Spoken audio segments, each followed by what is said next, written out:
Hello guys! Hello! This is for Leo. Welcome dito sa aking channel, sa Palayan 888 Leo. Alamin natin kung anong messages, vibration, gabay, energy para sa inyong lahat. This is general reading. So, alamin natin Leo kung ano ba yung message na posibleng mag-resonate sa'yo ngayong first week of November. Okay? It's November 3 to 9. Okay, Leo. So, first card natin is number 10, 10 of diamonds. And next is 19, which is 10 also. 10 of swords to guys ha. This is tower. Okay? This is tower, 10 of swords. Dalawa siya na energy. Okay? So, kung makikita mo dito, Leo, sa linggong ito ay sinasabi ng barahan na there's accomplishment. So, pwedeng ikaw, Leo, ay makakaalis ka na sa kung ano man na tower moment, ano man na 10 of swords na pinagdadaanan mo. So, like for example, pain, heartaches, financial problems. Kasi pag tower ka, nandun ka lang sa taas ng tower. Eh. Parang, imaginein mo yung tower ng story ng Rapunzel. Diba? Rapunzel. At least si Rapunzel, mayroon siyang buhok na pwede niyang i-lay down para maging way niya para bumaba at umakyat. Pero sa'yo, parang ang energy na to is, nandun ka lang sa taas, you're in trap, diba? You're in trap, you are hang, diba? Nakahang ka, wala kang parang distracted ka, parang meron kang obstacle, parang may gusto kang gawin pero hindi mo magawa. So, dito sinasabi ng barahan na, sa linggong ito, posibleng makaka-recover ka na. So, there's an accomplishment, there's an achievements, there's a closure na posibleng mangyari sa'yo. Alright, so, this is for Leo. Thank you, guys. Thank you, Leo. Okay.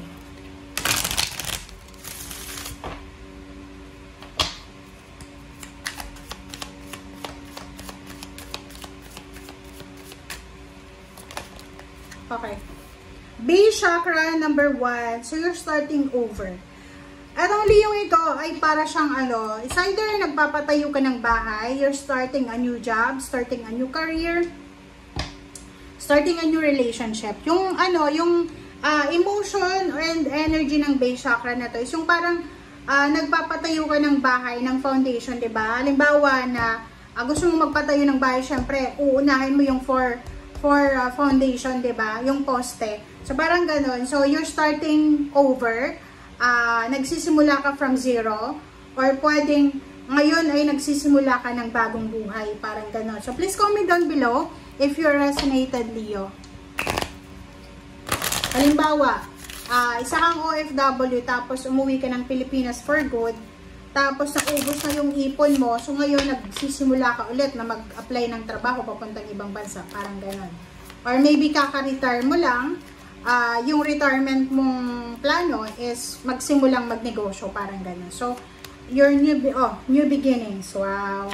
So, this week then, Leo, kasi this one is from November 3 hanggang 9. Ngayong linggong ito, parang parang diamante, brilyante na sobrang liwanag, kumikislap ang liwanag. So, sinasabi ng para sa'yo dito na this week, may mga tao, Leo, na nangangailangan ng tulong financial.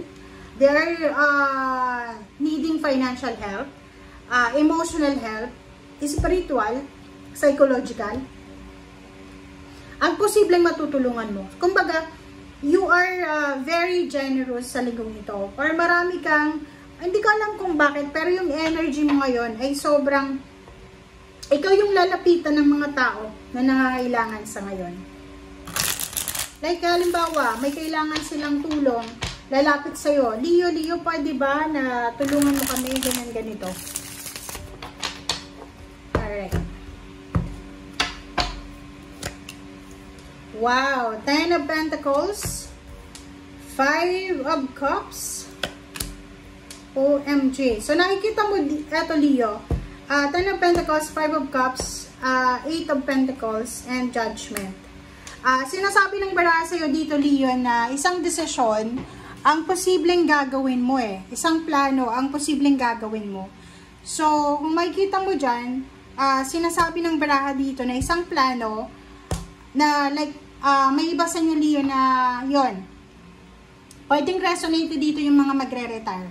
Magre-retire na Leo, kayo ay instead na pumirmi sa bahay, kayo ay posibleng magkaroon ng desisyon na magnegosyo, maghanap ng another sources or new sources ng finances. Gagamitin mo yung matatanggap mong pension, parang ganun. Kasi nanghihinayang ka sa pagdaloy ng pera eh. Kasi parang iniisip mo, malakas ka pa naman.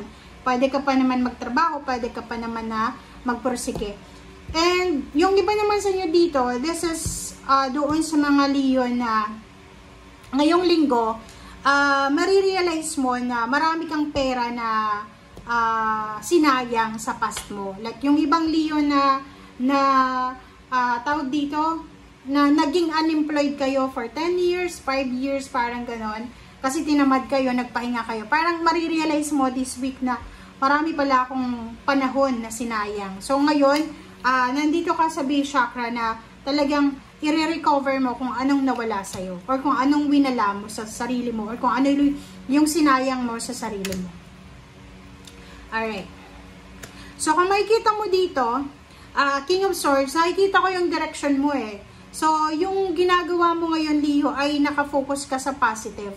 Nakafocus ka sa tagumpay eh. Parang sinasabi ng barahan na to na gusto mong magtagumpay hindi lang sa usaping financial, kundi sa usaping emosyonal. Yung parang maging masaya ba.